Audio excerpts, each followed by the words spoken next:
Good morning junior. Good morning senior. Good morning junior. Good morning senior. சேரிடம் அறிந்து சேர் அப்படின்னா என்னன்னு தெரியுமா? ஆரம்பிச்சிட்டாரியா? எப்பவும் புரியாத மாதிரியே பேசிட்டு இருப்பாரு. என்ன சொன்னீங்க? என்ன சொன்னீங்க? கேட்கல. எதுவும் சொல்ல சீனியர். நான் கேட்ட கேள்விக்கு பதில் சொல்லுங்க. சேரிடம் அறிந்து சேர் அப்படின்னா என்ன அர்த்தம்? நம்ம ஃப்ரெண்ட்ஸை பற்றி நல்லா தெரிஞ்சுக்கிட்டு அவங்களோட பழகணும், அதான் அர்த்தம். அப்படின்னு சொல்லலாம். சரியானவங்களோட சேர் அப்படின்னு சொல்லலாம். நீங்கள் என்ன சொல்ல வரீங்கன்னு புரியல. உங்கள் சுற்றி இருக்கிறவங்க உங்களை பாதிப்பாங்க, உங்களை இன்ஃப்ளூயன்ஸ் பண்ணுவாங்க. அவங்க கெப்பாசிட்டி அளவுக்கு தான் உங்களாலையும் வளர முடியும். சீனியர், இது என்னவோ ஒத்துக்க முடியல என்னால். சரி, இந்த கதையை பாருங்க.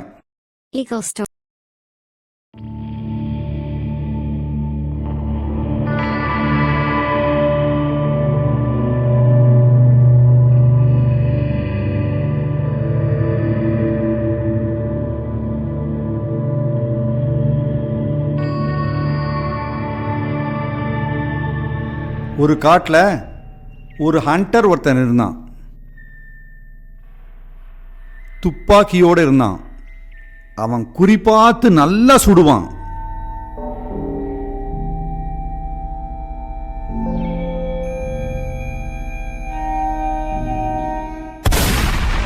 எந்த பறவையும் அவன்கிட்ட தப்பிக்கவே முடியாது.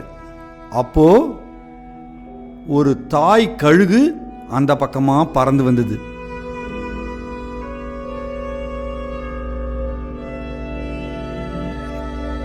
அதுக்கு ஹண்டர் இருக்கான்னு தெரியாது.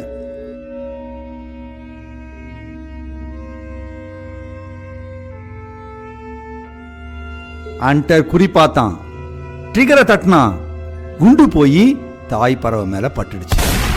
அது வயிற்றுல ஒரு முட்டை இருந்தது.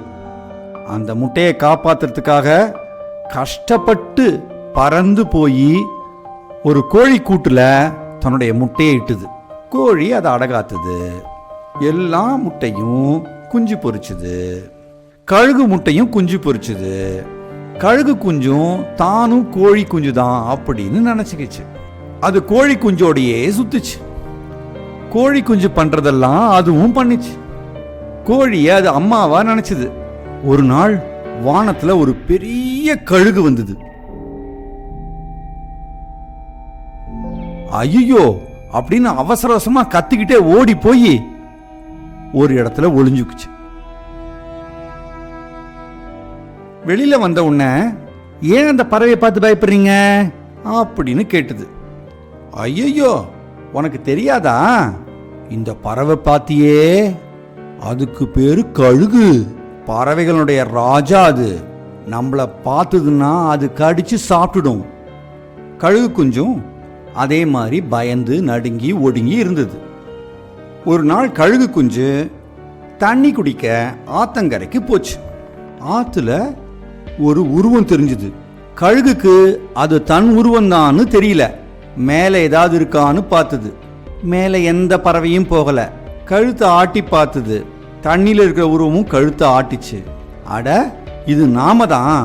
அப்படின்னா நாம கோழி இல்லையா? நாம கழுகா? நாம பறவைகளின் அரசனா அப்படின்னு மனசுக்குள்ள நினைச்சது.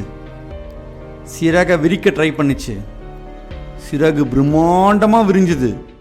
வானத்தை நோக்கி பறக்க ட்ரை பண்ணிச்சு. பறந்தது. அந்த தருணத்துல கழுகு தன்னுடைய சக்தியெல்லாம் உணர்ந்து கழுகாவே மாறிச்சு.